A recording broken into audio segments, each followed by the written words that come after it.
Pues lo que tenemos, pues vamos a estar hoy, mañana y el fin de semana que viene hablando del tema del modelo francés de acupuntura, y le llamamos así fundamentos de la práctica de acupuntura con el modelo francés. Pero pues aunque dice fundamentos, yo creo que vamos a cubrir este tema bastante profundamente. La parte primera, que es la que vamos a hacer hoy, a mí me gusta mucho comenzar esto un poquito hablando de historia. Así es que hoy, lo que preparé para hoy, pues tenemos lo que yo llamo historia, estilos de práctica y principios generales. Y vamos a empezar a introducir el tema. Los objetivos de todos estos objetivos que le estoy poniendo aquí no son los de hoy nada más, son los objetivos que yo puse para toda la actividad, incluyendo las 4 sesiones. Lo primero, pues de nuevo, que es lo que vamos a empezar hoy, resumir un poquito los eventos históricos importantes que han ocurrido durante el desarrollo de la acupuntura en distintas partes del mundo. Y entonces ver cómo estos han influido. Yo pienso, esto es una cosa que a mí siempre me parece que es bien importante para nosotros los acupuntores, porque hay muchas maneras de hacer acupuntura. Cada uno de ustedes y cada uno de nosotros lo hace maybe de una manera un poquito distinta. Y entonces yo siempre pienso que es importante pues tener un poquito del concepto de la historia, de cómo se originó la acupuntura y cómo se desarrolló en diferentes países, para entonces nosotros tener una idea de por qué hacemos las cosas como las hacemos hoy en día. Y entonces, pues evidentemente nos vamos a enfocar en lo que es el tema, que es los principios de diagnóstico y tratamiento que se enfatizan en la práctica de lo que nosotros le llamamos el modelo francés de acupuntura, acupuntura francesa, que es la formación que yo tengo, y pues la quiero compartir con ustedes. Y yo siempre, los que me conocen de antes, saben que yo siempre digo, esto es una forma de practicar acupuntura, no es la única, de que yo a nadie le voy a decir nunca que la única manera correcta de practicar acupuntura es esta es la manera que yo aprendí. Y me ha sido he tenido éxito con la práctica de acupuntura utilizando estos conceptos, pero estoy consciente de que hay otras personas que hacen acupuntura de otras maneras. Entonces, pues vamos a el modelo francés de acupuntura se enfatiza mucho el concepto de los meridianos de acupuntura, los meridianos principales, y entonces se establecen unas correspondencias biológicas y con la superficie corporal de estos meridianos de acupuntura. Así que eso lo vamos a describir en bastante detalle. Y entonces, ¿cuáles son las manifestaciones clínicas que se asocian a estos meridianos de acupuntura? Y entonces hay unas conceptos que nosotros le llamamos los subsistemas de acupuntura, que son son colecciones de puntos o otras trayectorias de meridianos que se derivan de los meridianos principales, pero que se salen de ellos. Y entonces pues nosotros los utilizamos terapéuticamente, y entonces pues tienen nombres como el sistema de los puntos Shui Mu, una cosa que se llaman los meridianos divergentes, los meridianos tendinomusculares. Hay un concepto moderno que se llama la circulación cerebral, que cuando yo lo aprendí creía que era el círculo de Willy, pero no, es circulación cerebral de la energía de acupuntura. Y hay un concepto también lo que se llaman los meridianos extraordinarios, y eso pues lo vamos a estar discutiendo más adelante, no hoy. Y entonces, una de las cosas, yo creo que ustedes todos están posiblemente conscientes o de acuerdo conmigo, que uno de los problemas más frecuentes que se nos presentan a nosotros los médicos acupuntores son problemas de dolores musculoesqueléticos. Y entonces, pues, vamos a hablar un poco de técnicas terapéuticas que se usan. Yo voy a concentrar en 3, que son las 3 que yo más he usado y que pienso que si sabemos estas 3 técnicas, pues podemos cubrir la mayoría de los problemas de dolor musculoesquelético que tienen los pacientes. Hay una técnica que se llama la técnica transversa de Gokavi. Podemos utilizar sencillamente puntos de acupuntura convencionales en lesiones traumáticas o de sobreuso, y entonces hay un concepto que se llama PENS, que es Percutaneous Electrical Nerve Stimulation, y vamos a hablar de PENS también. De nuevo, esto no lo vamos a hablar hoy, lo vamos a hablar más adelante. Ok. El último día. Y entonces, evidentemente, pues, diferenciar cuáles son las situaciones clínicas donde estas técnicas pues son apropiadas, ¿ok? Y entonces utilizarlas junto con algo que yo pienso que es lo más importante, lo que llamamos tratamientos energéticos. O sea, independientemente de la técnica que nosotros usamos para tratar el problema el problema médico que tiene el paciente, tenemos que abordar al paciente desde el punto de vista de su estado general de energía, porque yo creo que esa es la manera en que nosotros verdaderamente podemos ser exitosos tratando a los pacientes con acupuntura. Sí, eso básicamente son los objetivos. Hoy vamos a hacer la parte 1, que como digo, lo que vamos a hacer es historia, hablar un poquito de diferentes estilos de práctica para que contrastemos estilos de práctica que no son acupuntura francesa con lo que nosotros hacemos. Y entonces vamos a empezar a hablar de los principios generales que explican por qué la acupuntura funciona. Y entonces mañana, que es la parte 2, vamos entonces a meternos de lleno en hablar de los meridianos principales, vamos a hablar de los puntos específicos de acupuntura en cada uno de esos meridianos. No vamos a hacer, yo no voy a hacer como el libro de Ellis que tiene un diccionario de todos los puntos de acupuntura que existen en todo. Yo lo que voy a discutir son los puntos de acupuntura que son más útiles en cada meridiano. O sea, que no es que vamos a hacer un diccionario de todos los puntos de acupuntura que existen, sino que vamos a mencionar los puntos de acupuntura que son particularmente útiles en el estilo de práctica. Y entonces, pues vamos a hablar de principios de diagnóstico y tratamiento. Ya en la parte 3, el meollo de lo que vamos a nosotros estar haciendo, lo vamos a hacer mañana, en la parte 2. Ya en la parte 3 vamos a estar discutiendo unas cositas un poquito más avanzadas, lo que se llama el modelo de las 5 fases, que mucha gente le dice el modelo de los 5 elementos. Y entonces vamos a hablar de los distintos subsistemas de acupuntura, lo que son los puntos Shu y los puntos Mu. Vamos a hablar de meridianos divergentes y cuándo es que se usan y cómo son los protocolos de tratamiento. Vamos a hablar de esta cosa loca que se llama circulación cerebral, los meridianos tendinomusculares y los meridianos curiosos o extraordinarios. Y entonces el último día, que es el domingo de la semana que viene, vamos a hablar entonces específicamente de manejo de dolor musculoesquelético. Y entonces yo tengo una coleccioncita de casos clínicos que van a ilustrar, ¿verdad? Todo lo que vamos a hacer, todo. Es que vamos a estar hablando básicamente de conceptos y cosas que son un poquito teóricas. Y hopefully, quizás a veces decimos, pero ¿cómo yo hago eso en un paciente de la vida real? Pues entonces cuando discutamos los casos clínicos, hopefully, pues vamos a poder ilustrar la aplicación de todos estos principios que vamos a estar hablando durante las próximas 3 sesiones, pues entonces verlos en la última sesión en forma de casos clínicos y los vamos a ilustrar, ¿ok? Así que vamos a hablar un poquito de historia de nuevo. Cualquier persona que tenga pregunta o que tenga un comentario o cualquier cosa, de nuevo, me da la cuchara porque de nuevo yo no creo que voy a ver todas las manos, porque ahora mismo yo aquí en la pantallita mía lo que veo son a 5 de ustedes, incluyéndome a mí. En realidad veo 4. Así es que si hay alguien acá abajo que no lo veo, pues si levanta la mano no lo voy a ver. Así es que se quita el mute y grita, por favor.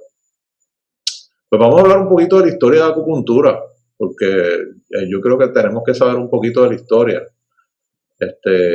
Creo que la mayoría de ustedes saben que la acupuntura, según lo más aceptado, aunque hay personas que han cuestionado esto, pero la versión oficial es que se la inventaron los chinos. En China fue que se originó la acupuntura y se presume que hay alguna evidencia de que desde 1000 años antes de la era cristiana, o sea, estamos hablando de 3000 años atrás, ya la acupuntura probablemente se practicaba en China. Yo recuerdo que hace varios años atrás salió un artículo en un National Geographic, eso hace ya bastantes añitos, donde unos arqueólogos encontraron un cadáver momificado por allá, no recuerdo si era en las Himalayas o en unas montañas por allá, y desenterraron un cadáver que estaba congelado y le encontraron unas marquitas en la espalda que correspondían con puntos de acupuntura. Y entonces pues los arqueólogos decían, maybe la acupuntura no se la inventaron los chinos nada, y se practicaba en esa parte del mundo antes, ¿verdad? Pero eso pues, hay alguna evidencia, pero la versión oficial es que fueron los chinos los que se la inventaron. Pero es interesante que aunque los chinos probablemente practicaban la acupuntura desde hace 3000 años atrás, las primeras documentaciones en libros y textos escritos donde está documentado la práctica de la acupuntura de una manera coherente, que tú dices, mira, esta era la manera que hacían, estos eran los principios que utilizaban, pues son mucho después.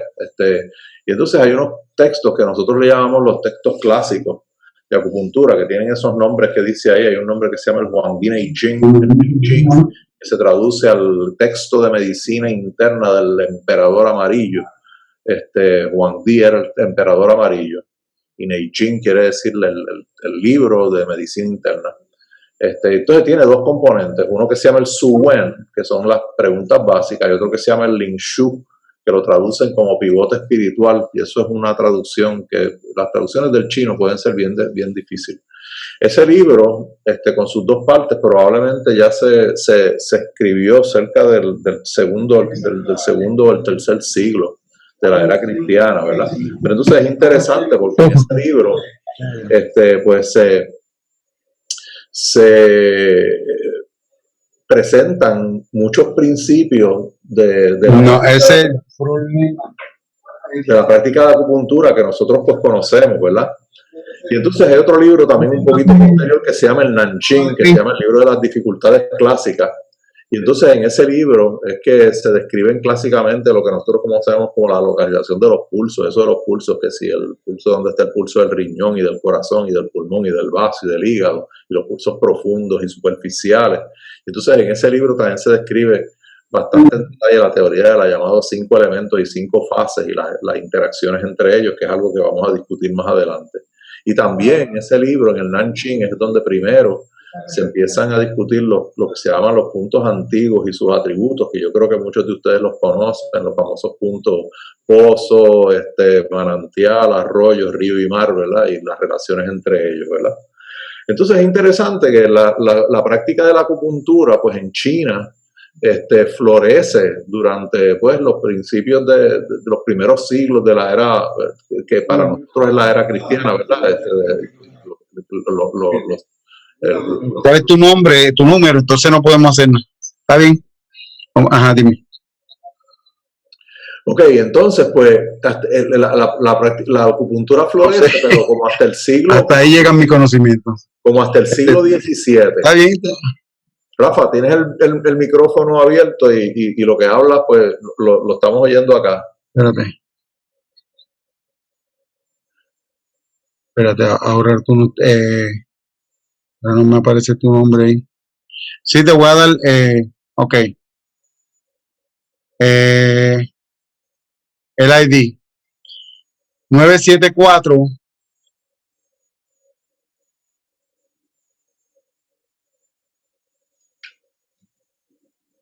7376 76 570.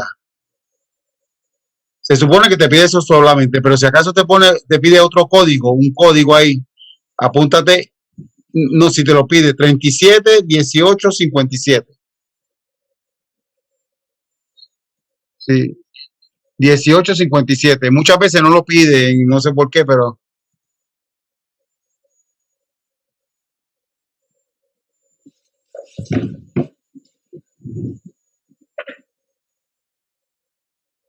ok.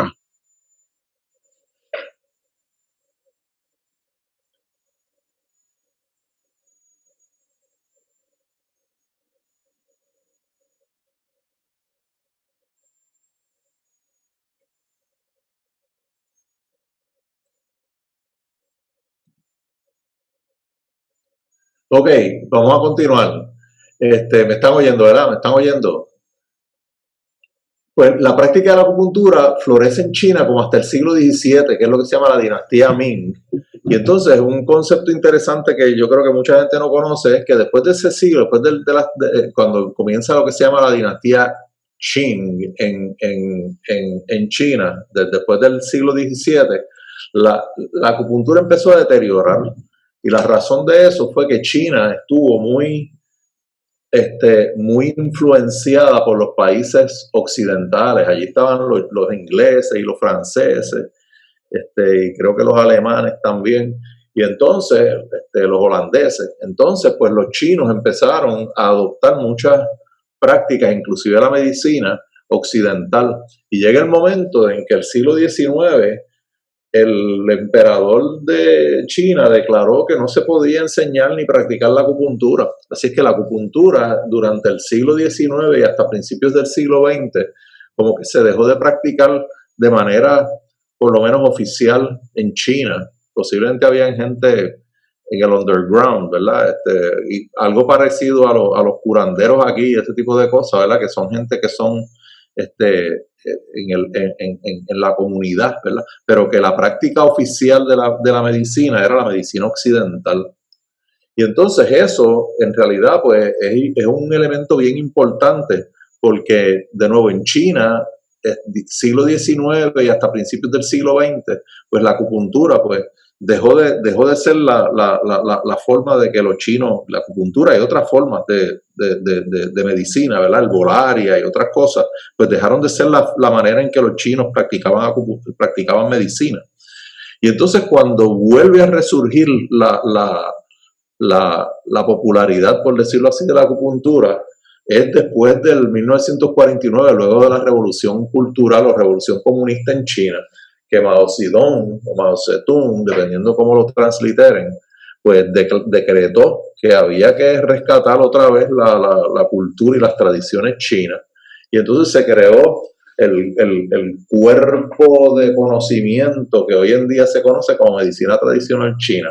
Muchas personas pues hablan de medicina tradicional china y piensan que pues seguro es la medicina tradicional, eso es lo que viene de antiguo, pero en realidad, aunque tiene ese nombre, pues el conjunto de conocimiento que hoy en día se codifica como medicina tradicional china es en realidad algo que se codificó relativamente recientemente, después de 1950, y es una síntesis que no es solamente acupuntura, o sea, incluye acupuntura, incluye herbolaria, incluye nutrición, masaje, y de ahí es que salen también disciplinas como la práctica del tai chi y otras cosas, y todo eso es la medicina tradicional china, ¿verdad? Que no se limita, por ejemplo, a lo que dicen los textos que yo les mencioné antes, el Wangi Ching, el Lin Shu y el Nanqing, hablan básicamente de acupuntura. Y entonces, pues, la medicina tradicional china tiene eso, pero tiene más cosas también, que no se limita a la práctica de la acupuntura, ¿ok? Entonces, pues, la acupuntura y la medicina china, pues, se divulga o se difunde hacia otros países asiáticos, como son Japón y Corea y Vietnam, ¿verdad? Pero entonces, en cada uno de esos países, pues se enfatizan unos conceptos que pueden ser un poquito diferentes a la manera en que lo practicaban los chinos. Así que cuando nosotros vemos la manera en que se practica la acupuntura en Japón, nos damos cuenta porque la acupuntura en Japón, pues aunque los principios son más o menos los mismos, pero se enfatizan unas cosas diferentes, ¿verdad? Los japoneses, aquellos que han tenido oportunidad de o leer texto o tener la exposición a alguien que practique la acupuntura. Yo he tenido la oportunidad, por ejemplo, no de conocerla personalmente, pero hay yo no sé si ya está viva todavía, se llama Kiko Matsumoto, que es una de las máximas exponentes de la acupuntura japonesa. Yo he leído libros de ella. Y entonces los libros de Kiko Matsumoto pues enfatizan unos conceptos que no son los que se enfatizan en la acupuntura china. Se enfatiza mucho el examen del abdomen, que ellos le llaman el hara.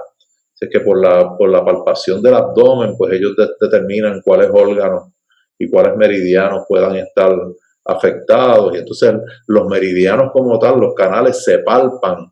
Entonces ellos tratan con las manos, detectar obstrucciones en los canales y practican la acupuntura con un estilo un poquitito diferente, ¿okay? En Corea, pues han desarrollado estilos de acupuntura diferentes. Entonces, un concepto importante es que cuando la acupuntura se difunde por China y por Japón y por Corea, pues la nomenclatura de los puntos adquiere también diferencias, ¿verdad? En la nomenclatura original nosotros conocemos los puntos como hígado 3 y intestino grueso número 4 y estómago 36, pero eso no viene de los chinos, eso vino después, ¿verdad? Es que los nombres de los puntos de acupuntura en chino son nombres, tienen nombres como Neiguan, Weiguan, Susanli, Tai Chi, Hoku, y entonces esos nombres tienen significado. Entonces cuando esos puntos se empiezan a conocer en otros países, le dan otros nombres. Entonces a partir de 1965 se estableció un sistema estandarizado de nomenclatura de los puntos de acupuntura. ¿Okay? Entonces, vamos entonces a Occidente, eso es allá, en China, en Corea y en Japón. En Occidente es interesante la historia, porque aunque hay una referencia en un libro que escribió, creo que era un médico holandés que se llamaba Ten Richner, ese nombre que dice ahí, en un libro, creo que era holandés, y en un libro de medicina, él hace una referencia a la acupuntura, pero aparte de eso, pues no se conoce que en Occidente la acupuntura ni se conociera ni se practicara. Y el crédito que se le atribuye a introducir la acupuntura al mundo occidental, y cuando hablamos del mundo occidental nos referimos de Europa para acá, no es necesariamente el hemisferio de América, ¿verdad? El mundo occidental es Europa para acá. Se le atribuye el crédito a un señor que se llamaba Georges Soulier de Morand, que era un francés que estaba en China como diplomático. Él no era médico ni profesional de la salud, ni mucho menos. Soulier de Morand era un diplomático que estaba por razones diplomáticas en China hacia finales del siglo XIX. Y dice la historia, no sé cuánto es leyenda o cuánto será la historia verídica, yo se las cuento a ustedes como me la contaron a mí. Dicen los libros, ¿verdad? Y dicen la historia que Georges Soulier de Morand presenció en China una epidemia de cólera. Y como en la medicina oficial que se practicaba a finales del siglo XIX era la medicina occidental, pues los pacientes con cólera iban a los médicos que practicaban medicina alopática. Y entonces, pues, él como que observaba, esto es una observación, ¿verdad?, bien empírica, no es nada cuantificado, pero que él aparentemente, pues, observaba que estos pacientes que iban al médico alopático como que se morían. Y entonces otros médicos iban a los curanderos que le ponían agujas y sobrevivían. Entonces dije, espérate, esto de la acupuntura como que parece que es algo que vale la pena aprender. Entonces él aprende acupuntura.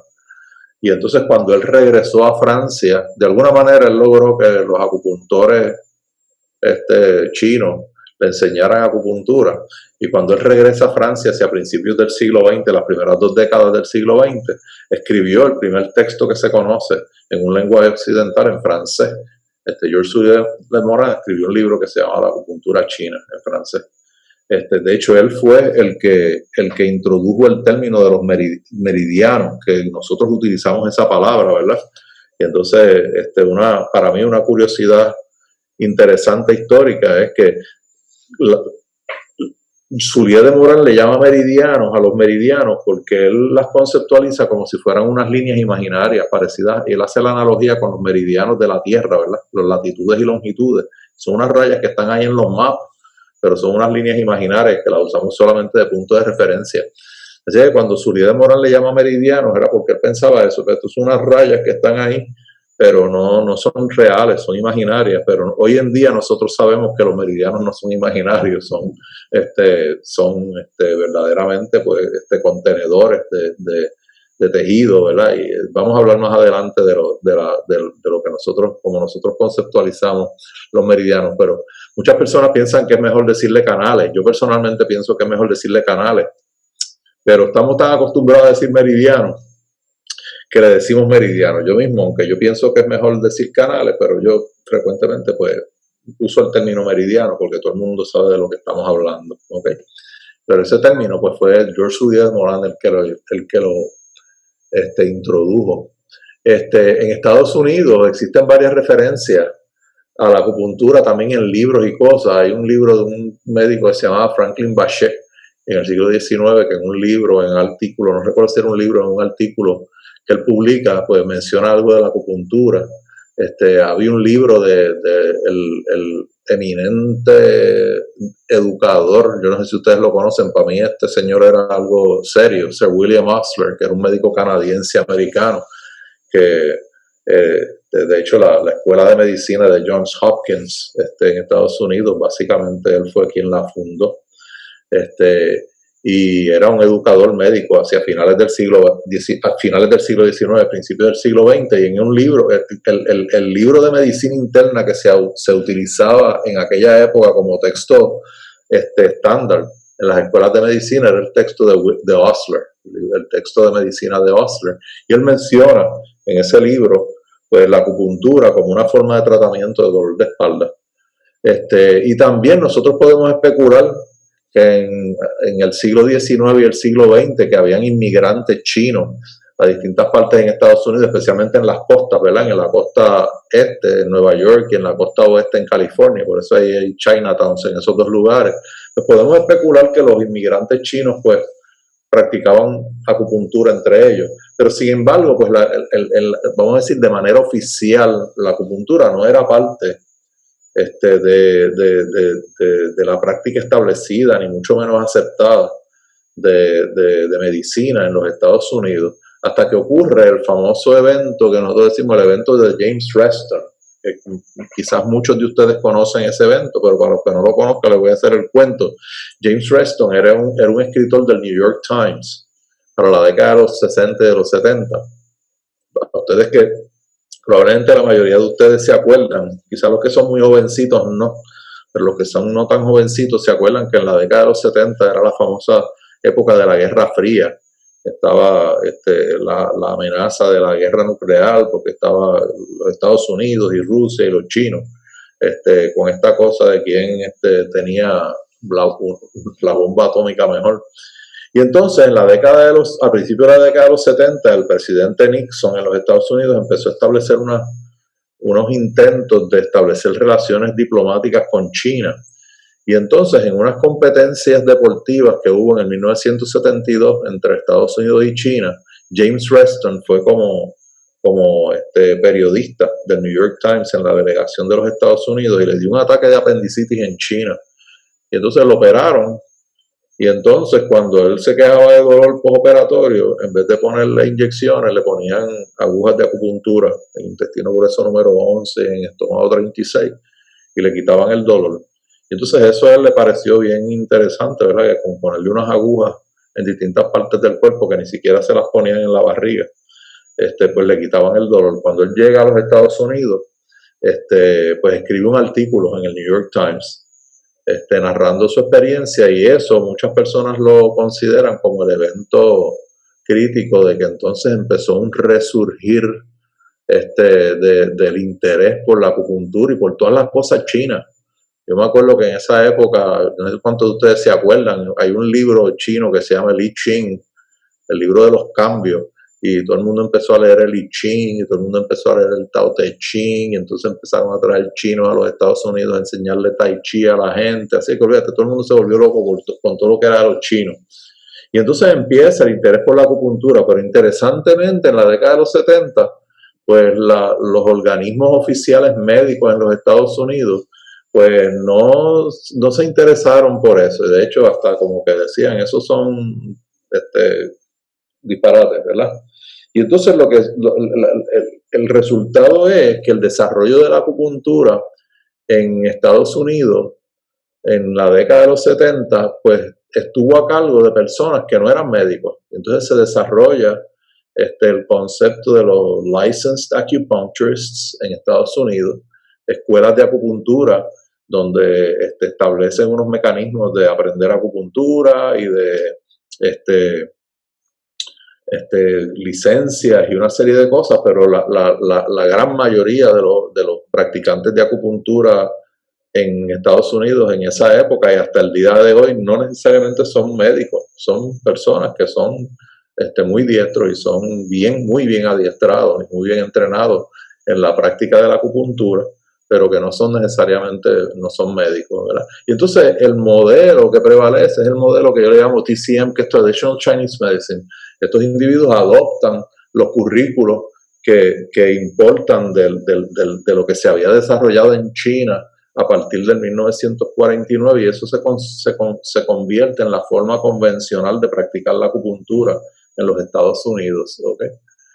Sin embargo, entonces, a partir de la década de los 1980, entonces los médicos en Estados Unidos empiezan a interesarse. Oye, espérate, hay unos tipos aquí que están practicando acupuntura y nos están llevando los pacientes, porque los pacientes entonces no quieren tomar medicina y se va a mejorar el acupuntor, pero no es médico. Entonces un grupo de médicos empiezan poco a poco en Estados Unidos a interesarse en la acupuntura, y uno de los primeros que hace esto es el doctor Joseph Helms, que fue mi maestro de acupuntura, la persona de quien más yo aprendí acupuntura en un momento dado. He aprendido acupuntura de un montón de otra gente después, pero originalmente mi entrenamiento me lo dio este señor. Joe Helms en la década de los 80 viajó a Francia y aprendió acupuntura con otro médico francés que había allá. Yo no sé si Maurice Musat todavía está vivo, si está vivo está bien viejito. Yo no he sabido, o sea, si todavía está, pero Maurice Musat fue uno de los médicos pioneros de la acupuntura en Francia. Entonces Joe Helms aprende acupuntura con Maurice Musat, regresa a los Estados Unidos y establece el primer curso de acupuntura dirigido específicamente para médicos, le llama Medical Acupuncture. Y entonces el curso de Helms al principio estaba afiliado a la Escuela de Medicina de la Universidad de UCLA en California. Después él se separó. Pero de ahí entonces empieza a surgir la vertiente de lo que nosotros le llamamos acupuntura médica, ¿verdad? O Medical Acupuncture, que es un término que nosotros también aquí en Puerto Rico tendemos a utilizar. Pero entonces en Puerto Rico el desarrollo de la acupuntura surgió de una manera muy diferente. Yo creo que ustedes están conscientes de eso. En la década de los 80, un grupo de médicos, que algunos de ellos están todavía por ahí con nosotros. Hay otros que ya no están con nosotros, pero todo el mundo conoce al doctor Carlos Natter, todo el mundo conoce al doctor Marcos Valls, todo el mundo conoce al doctor Wilfredo Ortiz Clas, y esos individuos y otros, esos son los primeros tres que a mí se me vienen a la mente. Esos fueron los pioneros de la acupuntura en Puerto Rico. Y entonces en la década de los 80, pues empezaron algunos de ellos a viajar fuera de Puerto Rico a aprender acupuntura en Canadá y en Estados Unidos y en otros países. Y entonces hicieron gestiones con el Tribunal Examinador de Médicos aquí en Puerto Rico para establecer que la acupuntura se definiera en Puerto Rico como dentro de la práctica de la medicina, y eso hasta el día de hoy pues es así. Y entonces más o menos en esa época también el doctor Lupo Carlota, que es un médico filipino que vive en los Estados Unidos, él había establecido un sistema de practicar acupuntura modificando un sistema japonés que se llama Ryodoraku. Y entonces él viene acá y entrena a muchos de estos médicos, y entonces este sistema pues, se ha convertido en Puerto Rico en uno de los estilos de práctica más prevalentes. Yo creo que me atrevería a apostar que muchos de ustedes, este es el estilo que ustedes practican, ¿verdad? Pero entonces después pues, se desarrolló la acupuntura, y la acupuntura en Puerto Rico pues se ha desarrollado de una manera bien vertiginosa. Y pues y tenemos nuestra asociación de acupuntura y somos un grupo bien ecléctico, ¿verdad? Pero entonces todos ustedes están conscientes de eso, de la manera en que se desarrolló la acupuntura en Puerto Rico, a diferencia de los Estados Unidos, donde todavía prevalecen primordialmente acupuntores que no son médicos. En Puerto Rico la práctica de la acupuntura todavía está definida como una práctica dentro de la medicina. Entonces, si conocemos un poquito de esta historia, podemos también relacionarnos o entender un poquitito lo que yo le llamo estilos de práctica. De nuevo, a mí siempre me gusta hablar de esto, porque yo pienso, cuando nosotros tenemos la oportunidad de conocer médicos acupuntores o acupuntores, aunque no sean médicos, que practican en otros países del mundo o aquí mismo en Puerto Rico, nos damos cuenta que como que hay distintas formas de hacer la acupuntura. Y entonces, ¿de dónde salen esos estilos? Es que, pues, de nuevo, la manera en que se ha desarrollado la acupuntura, pues, ha hecho que algunas personas le presten atención a unos conceptos más que a otros, y entonces se han desarrollado diferentes vertientes. Y a mí me gusta, pues, hacer de nuevo como un poquito una lista de cuáles son estos diferentes estilos, los más importantes, por lo menos, no necesariamente son todos, y cuáles son los fundamentos más importantes, y contrastarlos entonces un poquito con lo que nosotros vamos a estar hablando, que es el estilo que nosotros llamamos acupuntura francesa, ¿verdad? Uno de los estilos de práctica más importantes en el mundo, probablemente el más prevalente, y de hecho la mayoría de la gente que habla de la práctica de acupuntura, especialmente en los Estados Unidos, a esto es lo que se refiere. Espérate, la acupuntura viene de China, así es que la acupuntura hay que practicarla de acuerdo a los principios de medicina tradicional china, MTC. Cuando yo digo MTC, me estoy refiriendo a eso. Pero entonces, a mí me gusta siempre enfatizar que lo que nosotros conocemos modernamente hoy en día como medicina tradicional china, aunque seguro se basa en el fundamento de las tradiciones chinas, pero en realidad es una codificación de un grupo de conceptos que se juntaron y se pusieron como juntos, ¿verdad? en un cuerpo de conocimiento a partir de la segunda mitad del siglo XX. Y entonces es un sistema muy bien organizado, con unos principios bien definidos, ¿verdad? Pero que entonces la medicina tradicional china no es solamente acupuntura, y aquellos de ustedes, yo sé que muchos de ustedes han aprendido a hacer acupuntura fundamentado en este modelo, ¿verdad? Y entonces cuando se habla de medicina tradicional china, no estamos hablando de acupuntura nada más, estamos hablando de unas cosas que tienen que ver con herbolaria, con nutrición. Se habla, el énfasis en la función de los órganos, ¿verdad? Cuando aprendemos medicina tradicional china, toda esta cuestión de la función de lo que se llama el Sang Fu, ¿verdad? Sang Fu, los órganos Sang son los órganos sólidos, los órganos Fu son los órganos huecos, cuáles son las funciones, y todos ustedes saben que las funciones pues no es solamente las funciones fisiológicas, sino que tienen que ver, y entonces pues se habla de las 5 sustancias fundamentales, ¿verdad? El Shen, los líquidos, la sangre, el Qi, el Jing, y entonces cuáles son las funciones de estos órganos en cada una de estas cosas, y entonces pues se habla de eso, de cuál es la función del riñón con los fluidos, o los líquidos, o la sangre, y la sangre con el hígado. Ustedes saben de eso más que yo. Y eso es medicina tradicional china. Entonces, el método de diagnóstico se fundamenta en lo que se llama los patrones de desarmonía, en inglés le llaman los patterns of disharmony. Y entonces, pues, esos patrones pues tienen que ver con eso, con disfunciones de estas sustancias, ¿verdad? Y se habla de exceso de sequedad, o exceso de humedad, o exceso de calor, o deficiencia de calor, o deficiencia de sangre. Y entonces esos son los patrones de desarmonía. Entonces el énfasis es en el uso de los puntos y la lengua. Entonces una de las cosas que yo siempre menciono es que cuando se aprende acupuntura, utilizando los fundamentos de medicina tradicional china, la manera en que se ha desarrollado este modelo es que los puntos de acupuntura se usan por lo que sean sus propiedades terapéuticas. Cada punto de acupuntura tiene unas propiedades terapéuticas. Este punto pues es bueno para dispersar calor, o este punto es bueno para aumentar el yang del riñón, o este punto es bueno para tonificar el chi del vaso. ¿Verdad? Entonces utilizamos ese punto en determinado paciente porque entendemos eso. Muchos de nosotros decimos que es un modelo parecido como a la medicina interna, ¿verdad?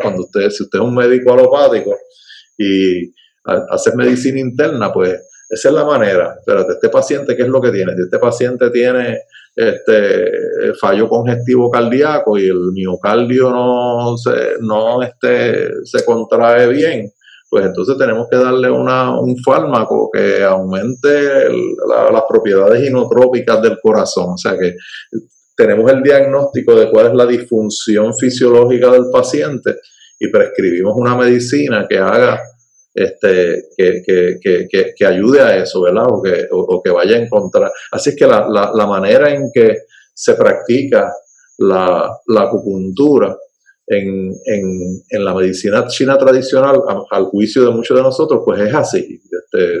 ¿Cuáles son las propiedades de este punto? Este paciente tiene un exceso de calor, pues mira, vamos a buscar un punto que disperse el calor, y entonces pues ese es el punto. En la medicina francesa, como en la acupuntura francesa, como vamos a ver más adelante, estos conceptos, de nuevo, yo no estoy diciendo que estos conceptos sean erróneos, todo lo contrario, estos conceptos son fundamentales y son bien importantes, pero en la acupuntura francesa se le presta un poquito menos atención a esto. Y el concepto fundamental en la acupuntura francesa es la localización de los puntos en los meridianos. Así es que cuando yo trato el punto de riñón 3, no estoy pensando tanto que es que el riñón 3 es un buen punto para aumentar el yang del riñón, sino que yo posiblemente lo que estoy tratando es de mover energía a lo largo del meridiano del riñón, y eso es uno de los puntos que nosotros entendemos que es exitoso haciendo eso. Es un punto fuerte para mover energía a lo largo del meridiano del riñón. Así es que en la acupuntura francesa, parecido quizás a la acupuntura japonesa que vamos a ver ya mismo, el concepto más fundamental es que estamos estamos accediendo a lo que pasa dentro del cuerpo, activando la circulación de energía por los meridianos. Así es que la razón de utilizar nosotros un punto de acupuntura es por la relación que tiene con el meridiano donde se encuentra, que no parece ser eso el concepto tan importante en TCM o en medicina tradicional china. Entonces está la acupuntura japonesa. La acupuntura japonesa en algunas cosas se parece un poquito a la acupuntura francesa, pero el desarrollo fue bien diferente. La acupuntura japonesa, pues de nuevo, se divulga desde China hacia Japón. Pero, ¿ves? Los japoneses, por alguna razón, pues en vez de pensar tanto en los conceptos de medicina tradicional china como se describen hoy en día, pues se enfocaron mucho en esto de la circulación, lo que ellos llaman el ki. Los chinos le llaman el chi y los japoneses le dicen ki, pero es el mismo concepto, es como la energía vital. Y los japoneses pues se enfocan mucho en cómo este ki o esta energía pues circula a lo largo de los meridianos, y ellos prestan mucha atención a palpar los meridianos en el paciente y tratar de tener una idea de dónde hay bloqueos o dónde hay estancamiento en los meridianos, ¿verdad? Y entonces pues tratan de moverlos. Le ponen mucho énfasis a la palpación del abdomen, que ellos le llaman el hara. Entonces lo mismo, ellos dividen el abdomen en zonas, y hay unas zonas que tienen que ver con la caldera superior, unas zonas que tienen que ver con la caldera inferior o con los diferentes órganos, y entonces hacen mucho, establecen mucho del abdomen, del diagnóstico, por la palpación del abdomen.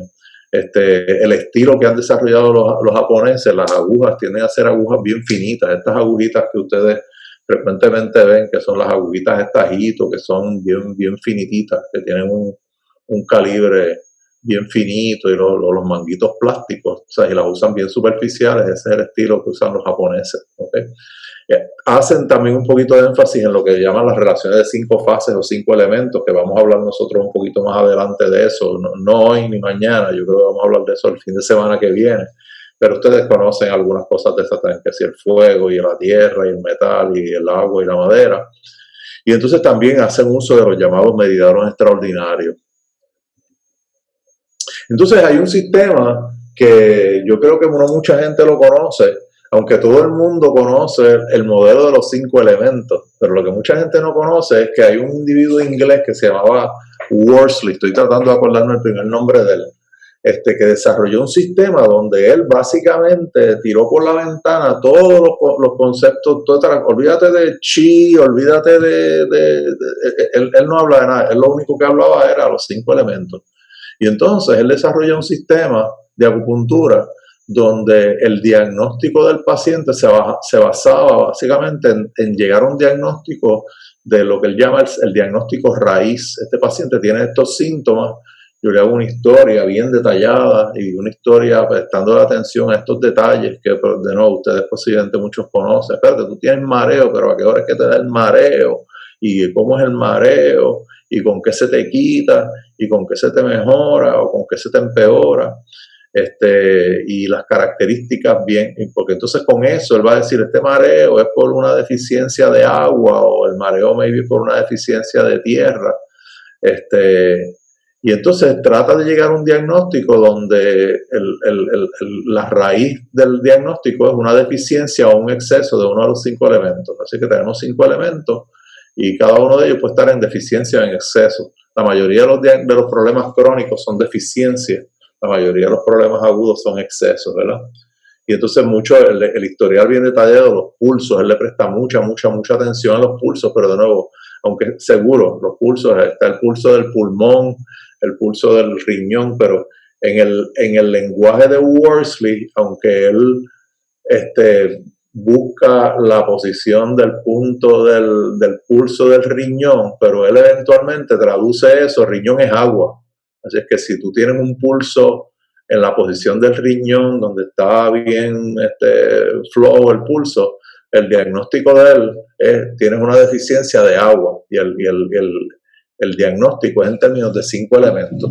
Y entonces él usa los llamados puntos antiguos, que ustedes yo creo los conocen, los puntos pozo, manantial, arroyo, río, mar, y ustedes saben que esos puntos tienen atributos elementales, ¿verdad? En el meridiano yin, el punto pozo tiene el atributo de madera, y el punto mar tiene el atributo de tierra, no, el atributo de agua.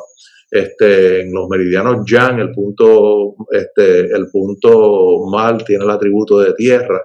Y entonces, pues él usa esos atributos de los puntos antiguos para entonces decir, mira, si hay que tonificar la tierra, pues vamos a usar el punto de tierra en el meridiano de tierra y el punto de tierra en la madre de la tierra, que es el fuego. Y utilizando esas relaciones y los atributos de los puntos, pues desarrolla protocolos de tratamiento. Y es un modelo bien interesante, ¿verdad?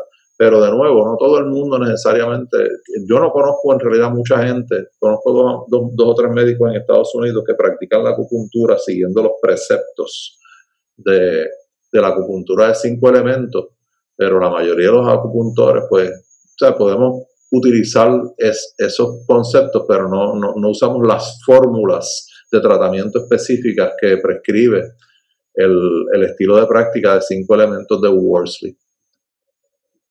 Entonces yo creo que la mayoría de ustedes conocen este sistema, lo que se llama la acupuntura Ryodoraku. Ryodoraku es un término japonés que lo que quiere decir es algo como regulación del sistema autonómico nervioso o algo así.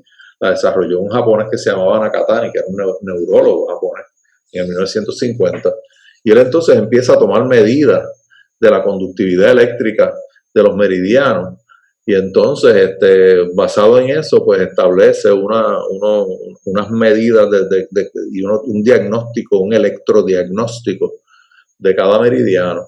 Y entonces establece como hacer un mapa o una gráfica del estado electrofisiológico de los meridianos. Y entonces, utilizando de nuevo los puntos clásicos de tonificación y dispersión que tiene que ver con los 5 elementos, pues entonces establece protocolos de tratamiento. Lo que es atractivo del sistema Ryodoraku es que como podemos ver lo que estamos haciendo, o sea, y con medidas y una máquina que toma medidas y entonces hacemos el tratamiento y vemos cómo alguien que tenía una deficiencia aquí se le corrige la deficiencia, pues es muy atractivo para el médico occidental.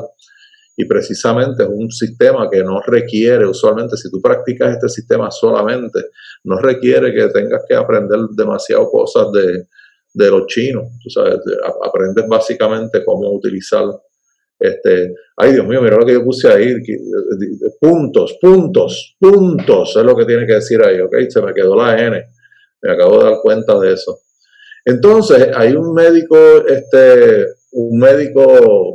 filipino que vive en los Estados Unidos que se llama Lupo Carlota, que modificó el sistema Ryodoraku. Él como que la máquina tradicional original de Nakatani como que la perfeccionó, o la desarrolló y la hizo más sofisticada. Y entonces él desarrolló un sistema muy parecido, ¿verdad? Entonces cambió un poquito la nomenclatura de los puntos. La gente que aprende el sistema de Lupo Carlota, pues no dice que este es el meridiano del pulmón, dice que este es el meridiano H1. Y pues los meridianos, pues en vez de decirse pulmón y pericardio y corazón, pues H1, H2, H3 y H4 es el del intestino delgado y H5 es el del sanjiao y H6 es el del intestino grueso y así F1, F2, F3. Pero entonces pues él crea este sistema y este sistema pues él lo enseña en los Estados Unidos y se difundió mucho en Puerto Rico.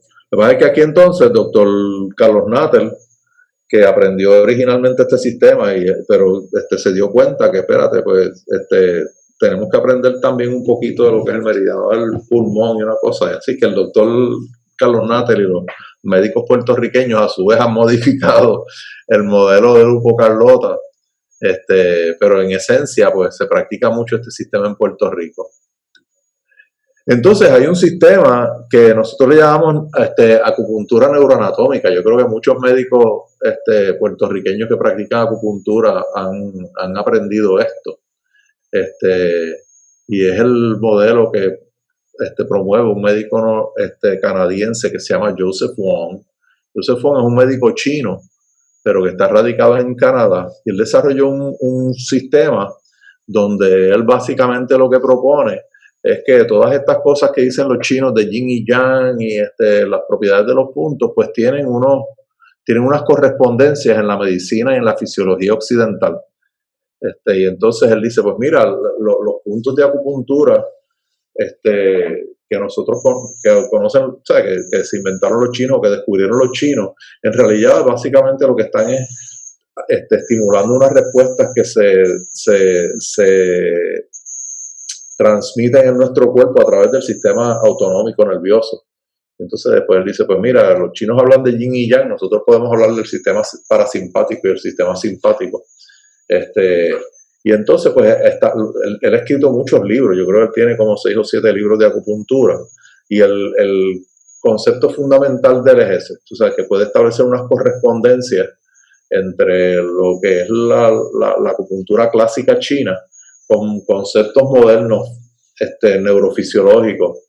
Y entonces es un sistema muy interesante, donde él pues precisamente te puede decir por qué el punto Hoku, intestino grueso número 4, es bueno para tratar dolores de cabeza, pues porque eso es un switch simpático. Y entonces pues, cuando tú estimulas ese punto, pues se activan una serie de neurotransmisores del sistema simpático, que entonces tienen unos efectos allá y le quita el dolor de cabeza a la gente. Y entonces muchos de los puntos que nosotros utilizamos localmente los asocia con estructuras neuroanatómicas. Y es pues de nuevo un sistema muy interesante. Yo creo que vale la pena leer los libros de Joseph Wong. Yo tengo varios de ellos y he aprendido mucho leyendo los libros de Wong. Y entonces llegamos a la acupuntura francesa, que es lo que vamos entonces a estar discutiendo por el resto de estas sesiones.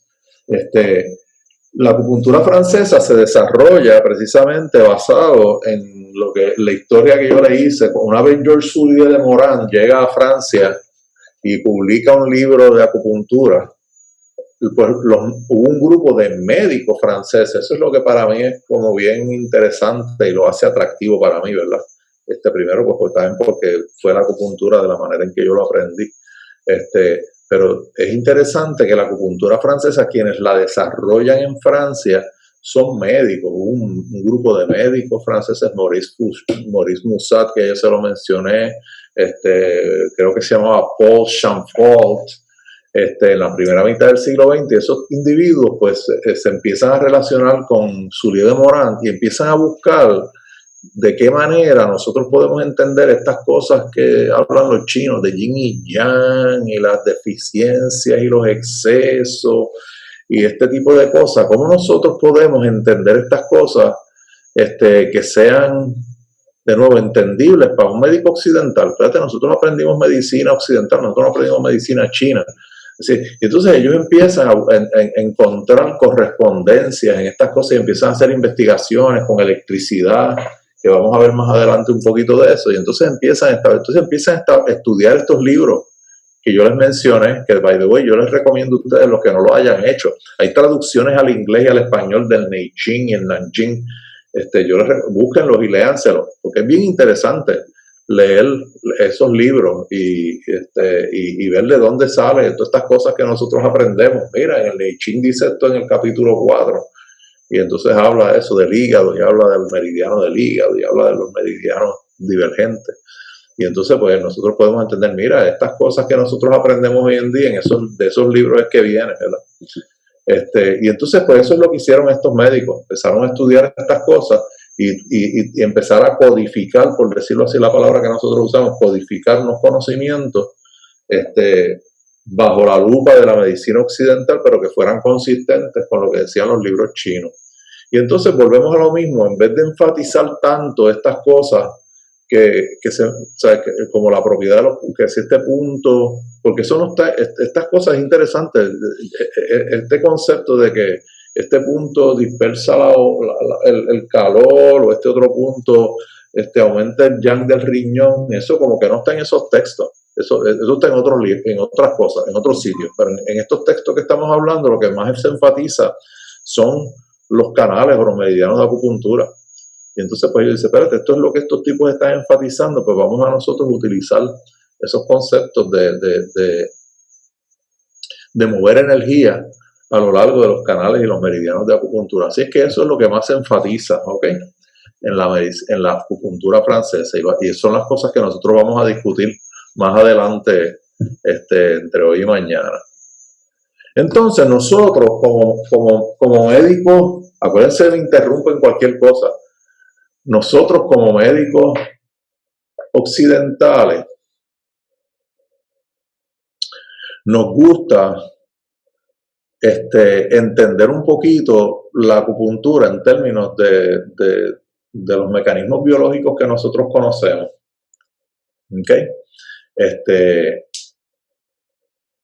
Y entonces pues es bueno saber un poquito de esto. ¿Okay? Cómo nosotros podemos, porque nosotros podemos hablar de la acupuntura y del chi, del yin y yang, y el sang fu, y los órganos huecos y los órganos, pero espérate, ¿cómo nosotros podemos entender que la acupuntura funciona desde el punto de vista de la medicina que nosotros conocemos? Y entonces pues se ha investigado bastantes cosas, ¿verdad? Una de las cosas que más nosotros conocemos son lo que nosotros llamamos mecanismos bioeléctricos. Estos mismos médicos franceses que yo les he mencionado, Maurice Musa, otro individuo que se llamaba Niboyer, Gran Nakatani, que era japonés, hacia mediados del siglo XX, empezaron a hacer estudios y empezaron a encontrar que la conductividad eléctrica de los canales o los meridianos de la acupuntura es mayor que en otras partes del cuerpo. Ellos ponen un electrodo en intestino grueso número 4 y otro electrodo en intestino grueso número 11, que están conectados en el mismo meridiano, y miden la conductividad a lo largo de esa trayectoria y la comparan con la conductividad eléctrica en otra parte del cuerpo donde no hay puntos de acupuntura, y encuentran que la corriente eléctrica se transmite con menos resistencia y con mayor conductividad donde hay un meridiano de acupuntura. Y digo, oye, estos meridianos parece que no son líneas imaginarias, nada, parece que son unas trayectorias que conducen electricidad, ¿verdad? Por lo menos, sabemos hoy en día que conducen otras cosas que no es electricidad nada más, pero ellos pues se enfocaron en ese concepto de electricidad. Okay, por eso, entonces, no son líneas imaginarias, son trayectorias. Entonces, es interesante que el concepto de que estos son como trayectorias o canales es más consistente con la palabra que usan los chinos para los meridianos. O sea, Georges Cuvier de Morin le llamó meridiano, pero los chinos le llaman Jingluo. Y la traducción de Jingluo es algo como si fueran unos contenedores, unas trayectorias, unos canales, o como si fuera el cauce de un río, ¿verdad? El Jingluo es algo como eso, es una trayectoria por donde corre algo, que es lo que corre el chi. Y entonces pues lo que ellos encuentran pues es un poquito más consistente con esto que pensar que son líneas imaginarias, ¿verdad? Entonces también, cuando se estimulan eléctricamente los puntos de acupuntura como tal, se encuentra que produce respuestas electrofisiológicas diferentes a cuando estimulamos otros puntos en el cuerpo, ¿verdad? Y entonces también tiene que ver también con los voltajes, ¿verdad? Cuando producimos un voltaje en el cuerpo al estimular puntos de acupuntura, el voltaje que se produce es mayor que cuando estimulamos otros puntos que no son puntos de acupuntura. Entonces, un estudio que a mí siempre me ha parecido muy interesante y por alguna razón mucha gente no le da mucha atención a esto. Hubo un individuo que se llamaba Darras, creo que era francés también, y en 1987 el tipo se puso a jugar con tecnesio radioactivo y le inyectaba tecnesio radioactivo en los puntos de acupuntura a individuos. Y entonces el tecnesio radioactivo, con una máquina de cintigrafía, ¿verdad? Con los famosos scans, pues se puede ver cómo se difunde ese tecnesio a lo largo del cuerpo. Y lo que encontró es que el tecnesio parecía difundirse del punto de acupuntura a lo largo de unas trayectorias preferenciales, a diferencia de cuando metía el tecnesio radioactivo en otro sitio, pues se difunde de manera centrífuga, más o menos de manera igual, a lo largo, alejándose del punto donde hizo de inyección. Y sin embargo, cuando ponía un punto como por ejemplo intestino grueso número 11, pues el tecnesio se difundía no centrífugamente en todas las direcciones, sino que se difundía a lo largo de lo que parecía ser un canal.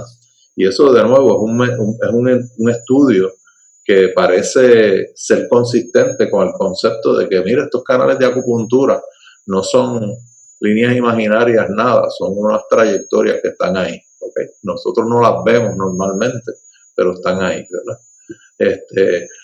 Otro individuo que se llamaba Boissy, que era un patólogo, se puso a hacer biopsia de los puntos de acupuntura y los miraba bajo el microscopio, encontraba cuando los comparaba con otros puntos que no son puntos de acupuntura, se daba cuenta que los puntos de acupuntura tienden a tener una densidad bien alta de paquetes neurovasculares, que es consistente entonces con que la transmisión de mensajes de los puntos de acupuntura es a través de mecanismos que son neurales o neurovasculares, ¿ok?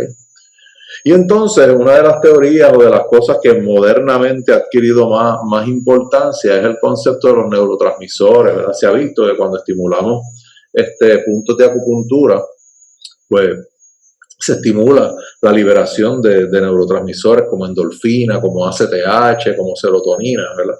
Y entonces unos individuos que hicieron mucha investigación sobre eso fueron unos individuos que se llaman Chen y Pomeranz en Canadá, donde también entonces empezaron a estudiar la relación que podían tener estas endorfinas y estos neurotransmisores con la estimulación eléctrica. Una de las cosas importantes también que se encontraron es que, especialmente los efectos analgésicos producidos por la acupuntura, cuando le inyectaban Narcan a un individuo, el efecto analgésico se bloqueaba, lo que empieza entonces a hacer pensar a los individuos, espérate, si yo estimulo un punto de acupuntura, produce analgesia, y le doy Narcan a alguien y la analgesia se bloquea, pues maybe lo que está mediando la analgesia es algo parecido a un opiáceo, como son las endorfinas, ¿verdad? Otras veces lo pueden bloquear con una sustancia que se llama paraclorofenilalanina. Y la paraclorofenilalanina es como un bloqueador de los adrenérgicos. ¿Okay?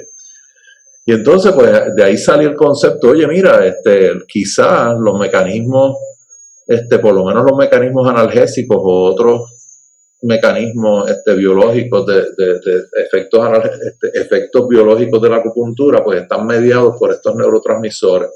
Y entonces Chen y Pomeranz empiezan a encontrar que dependiendo de la frecuencia eléctrica que utilicen, pues se tienden a bloquear unos efectos y no otros, ¿verdad?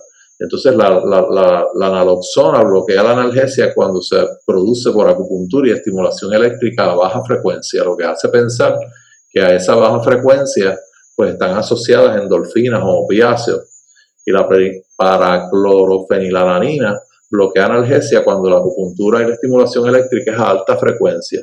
Y entonces ellos llegan a la conclusión o postulan que cuando utilizamos esa frecuencia, pues lo que se está produciendo es serotonina y otras monoaminas, ¿verdad? O análogos norepinefrina y serotonina, ¿verdad? Que son agentes adrenérgicos.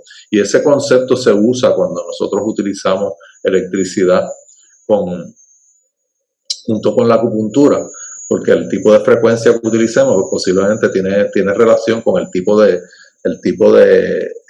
efecto terapéutico que tenemos que tener, y es algo que vamos a discutir más adelante no hoy ni mañana, pero la semana que viene.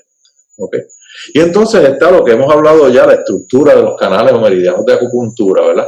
Estas cosas que hemos visto antes, la conducción eléctrica y la inyección de tecnecio radioactivo nos hace pensar que estos canales de acupuntura no son líneas imaginarias nada, sino que son planos en la superficie del cuerpo, que el concepto moderno es que son planos de tejido conectivo y fascia entre grupos musculares. Y entonces pues producen no solamente corriente eléctrica, sino que conducen otros tipos de información, ¿verdad? Y es el concepto moderno que tenemos de los canales o los meridianos de acupuntura. Vamos entonces ahora a hablar un poco de cuáles son los principios que más se enfatizan en el modelo de acupuntura francesa, que nos va a permitir, es como darnos un marco conceptual de organizarnos en fundamentos o principios, que son entonces los que vamos a estar desarrollando más en detalle mañana, cuando empecemos entonces a hablar más específicamente de los meridianos y los puntos de acupuntura, ¿ok? Déjame ver qué pasó aquí. Déjame ver si logro que ahora ok, no quería, ahora, como que no quería moverse. Yin y Yang.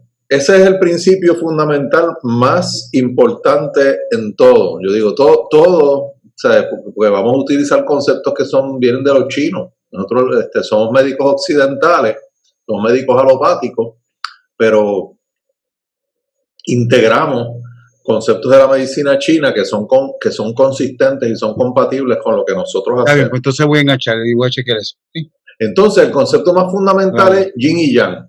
Ese es el concepto más. Entonces, mucha gente piensa que esto es una cosa como bien esotérica, pero en realidad yin y yang, yo siempre digo, no es nada esotérico. Es algo que es bien consistente con cosas que nosotros hemos aprendido, aunque no supiéramos nada de los chinos. Y es el principio de la polaridad. Yin y yang, el principio de la polaridad. Y yo creo que nosotros podemos estar, aun si no pensáramos como los chinos, si pensáramos puramente como occidentales, podemos apreciar que prácticamente todos los fenómenos observables que nosotros tenemos se aprecian como si fuera un equilibrio dinámico entre polaridades. ¿Okay? Entonces, pues, todas las cosas que nosotros vemos tienen que ver con eso. Hay cargas positivas y cargas negativas. En química hay ácidos y hay bases. Hay día y hay noche, hay frío y hay calor. Aunque alguien dice, pues el frío es la ausencia de calor, pero el punto es que pues hay un equilibrio ahí. Las cosas pueden estar más frías o más calientes, pues porque por ese equilibrio. Así que prácticamente todas las cosas son en el cuerpo de nosotros, pues hay procesos catabólicos y hay procesos anabólicos. Si uno de los dos predomina, pues se nos va la salud al piso. O sea, así que el equilibrio entre unos procesos que son catabólicos y unos procesos que son anabólicos son importantes. Así que eso hay una polaridad y los estados funcionales o los estados que pudiéramos llamar saludables o los estados que son pues requieren que haya un equilibrio entre esas polaridades. Y entonces, pues, le atribuimos la cualidad, la mente mía son cualidades, le atribuimos la cualidad de yang a cualquier cosa que exprese actividad, la tendencia hacia la expansión, la tendencia hacia ascender, la ascendencia hacia el calor, hacia el desorden, la historización, todas estas cosas, eso es yang. Y lo yin es lo contrario. Lo yin es la tendencia hacia la pasividad, hacia la condensación, hacia descender, la tendencia hacia el frío, la tendencia a organizarse, la tendencia hacia lo interior. Así que entonces tenemos esa polaridad. Yang es para afuera y yin es para adentro. Yang es para arriba y yin es para abajo. Yang es caliente y yin es frío. Yang es un desorden y yin es una cosa más organizada, ¿verdad? O más ordenada, ¿verdad? Y entonces, siguiendo esa analogía, que ese es el otro concepto importante, ¿verdad? Es un principio de analogía, pues le podemos atribuir la cualidad de yin o yang a un montón de otras cosas, ¿verdad? Lo exterior, pues decimos que es yang y lo interior es yin. Entonces, lo que está para arriba, lo superior, es yang. Entonces, fíjate que esto lo podemos asociar al ser humano, ¿verdad? Si lo superior es yang y lo inferior es yin, pues decimos que la cabeza es yang con relación a los pies. La zona posterior es yang en relación a la zona anterior. Ahí algunos libros te dicen que de donde sale que lo de posterior es yang es porque quizás un ser humano se pone en posición como arrodillado, y la parte posterior, arrodillado y doblado hacia el piso, como a gatas, ¿verdad? Y entonces, pues la parte posterior va a estar alumbrada por la luz y la parte anterior va a estar en sombra, o sin luz, y por eso sale que pues, lo de atrás es yang y lo anterior es yin, ¿verdad? Los órganos huecos que abren hacia el exterior son yang, los órganos sólidos que están internos son yin, las enfermedades agudas que se caracterizan por cosas que nos invaden de afuera. La mayoría de las enfermedades agudas son el resultado de agentes que nos invaden de afuera, ¿verdad? Los chinos decían nos invaden las energías perversas, el calor, el frío, la sequedad, la humedad y el viento. Pues nosotros sabemos, pues, no, los virus, los traumas, ¿verdad? Son bien, como vienen de afuera. Y entonces fíjate que la manifestación es una manifestación de exceso, es una manifestación de actividad. Así que las enfermedades agudas son yang, las enfermedades crónicas que se caracterizan porque vienen de un desorden interno, se caracterizan por ser estados como de deficiencia, ¿verdad? El paciente crónicamente enfermo no es un paciente que está agitado y gritando, el paciente que nosotros describimos como crónicamente enfermo es un paciente que está pasivo, es un paciente que está como falto de energía, ¿verdad? Así que los excesos son yang, las deficiencias son yin, lo caliente, lo frío, lo catabólico, ¿verdad? Lo catabólico es desorden, actividad, y entonces pues lo anabólico pues es la tendencia a organizarse, pues también es yin. El sistema simpático que estimula pues es yang, el sistema parasimpático que tiende a quietarnos pues es yin. Así, y de esa manera pues podemos seguir, ¿verdad? El día, la noche, la sol y estaba bregando más aquí en esta tabla con cosas que tienen que ver con cosas que nosotros vemos ¿verdad? En la medicina. Pero entonces, pues los chinos le ponen yin y yang a todo, ¿verdad? El día y la noche, el sol y la luna, el cielo y la tierra, y así sucesivamente. Y entonces, otro concepto súper importante es el concepto del chi. Yo lo puse ahí de las dos maneras, ¿verdad? Se pronuncia chi en distintos sistemas de transliteración. Acuérdense que el chino no se escribe con las letras como nosotros lo escribimos. El chino en verdad son unos montón de caracteres, que no son caracteres fonéticos como son las letras, son unos caracteres que le llamamos ideogramas, que es un carácter que representa una idea. Así que el carácter que representa el chi es un carácter. Entonces alguien lo translitera al inglés o al español. Y entonces hay distintos sistemas de transliteración. Hay uno que se llama el pinyin, que es el de los que más se conoce y se acepta hoy en día. Y el sistema pinyin, aunque se pronuncia chi, lo ponen con una Q y lo escriben de esa manera. Así que, pero se pronuncia chi. Y entonces el chi es en la medicina china tradicional se dice que es una de las 5 sustancias fundamentales del ser humano. Y hay otras sustancias fundamentales, el shen, que es el espíritu, el chi, el jing, que está difícil de traducir, alguna gente dice que es como la esencia, los fluidos y la sangre. Esas son las 5 sustancias fundamentales. Las personas que aprenden acupuntura bajo el modelo de medicina tradicional china se le pone mucho énfasis a todas ellas, especialmente a los fluidos y la sangre. Entonces muchos de los desórdenes, de los patrones de desarmonía se conceptualizan como desórdenes de la sangre. Hay falta de sangre, hay deficiencia de sangre o hay estancamiento de sangre. Pero se le presta atención a todo. En el modelo de medicina de acupuntura francesa, se le presta particular atención al chi, que lo traducimos como, vamos a decir que es algo como la energía vital. Es una sustancia que es característica de los seres vivos. Las personas que estudian homeopatía, yo no soy homeópata, yo no tengo expertise, conozco rudimentos de la homeopatía, pero entiendo que en la homeopatía se brega mucho, se trabaja mucho con este concepto de que los seres humanos tenemos una energía vital. Y entonces, pues, esta energía vital es lo que las sustancias homeopáticas, pues, activan para que el cuerpo se sane. Así que es un concepto antiguo que viene, yo creo que hasta de los griegos, ¿verdad? De que somos seres vivos, pues tenemos una energía vital. Y entonces, pues, eso es el chi. Yo frecuentemente, cuando tengo que hablar de acupuntura con estudiantes de medicina, los estudiantes de medicina son bien científicos y bien occidentales, yo digo, ¿qué tú crees del chi? Entonces, pues evidentemente como eso como que es un concepto medio raro, nadie habla del chi en la medicina alopática.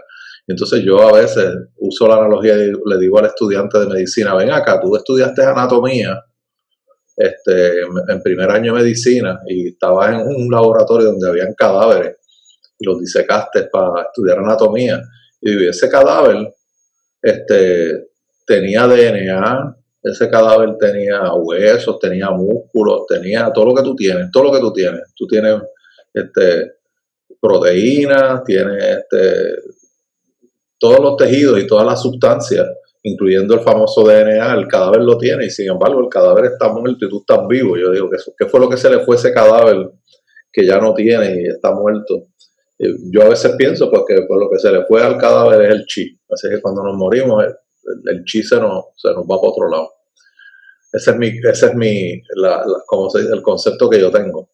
Así es que, pues, en la acupuntura francesa, en el estilo de acupuntura francesa, aunque reconocemos que en la medicina tradicional china, pues hay Chen y Qin y todas esas Yin y fluidos y sangre, y no es que neguemos que eso sea parte importante, ¿verdad?, del funcionamiento del ser humano, pero entendemos que cuando le ponemos agujas a la gente en los puntos de acupuntura y en los meridianos, básicamente lo que estamos es promoviendo la circulación del chi a lo largo de esos meridianos y es el foco principal de nosotros, así que es algo muy bien fundamental. Entonces dicen los libros chinos que hay distintos tipos de chi.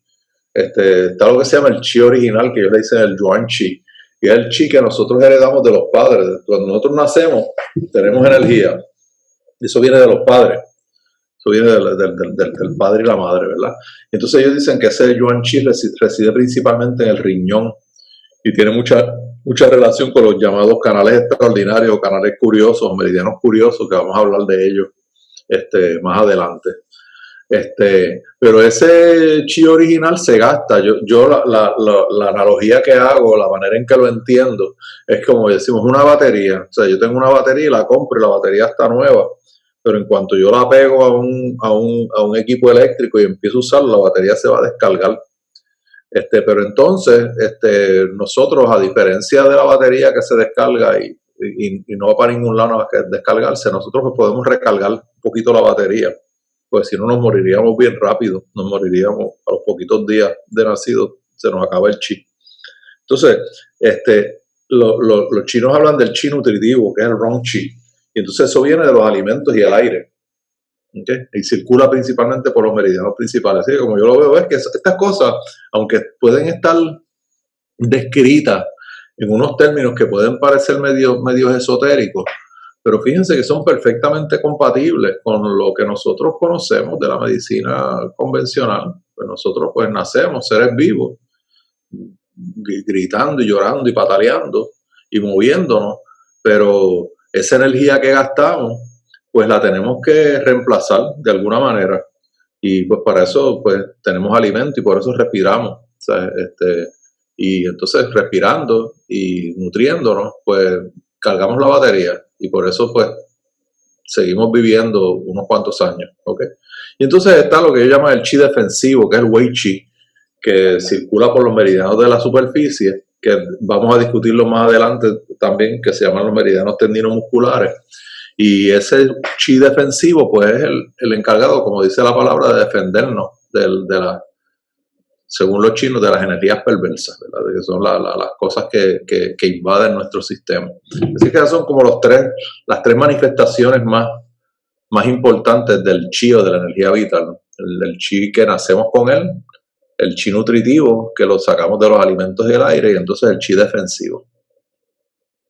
Y entonces está el concepto que, como yo les mencioné, el estilo de acupuntura francesa, el fundamento principal es que accedemos ese chi y accedemos las funciones de los órganos a través de un sistema de canales que son la representación en la superficie del cuerpo de los órganos que están adentro, ¿verdad?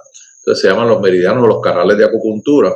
Y entendemos eso, que podemos acceder el aspecto energético de los órganos a través de la superficie que tienen esa representación en estos meridianos y en los puntos, ¿verdad?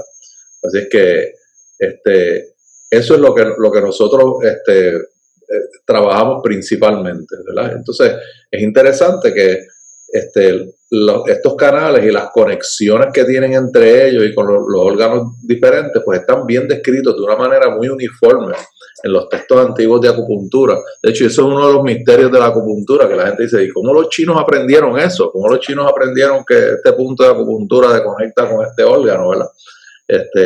Observaciones empíricas, no sabemos, pero el punto es que están bien descritos y están dibujados, y lo que están dibujados en unos libros están en los mismos dibujos, o sea, las mismas estructuras, y hay cierta uniformidad en la manera en que están descritos estos canales y sus conexiones. Y ese es el sistema con que nosotros principalmente trabajamos, ¿ok?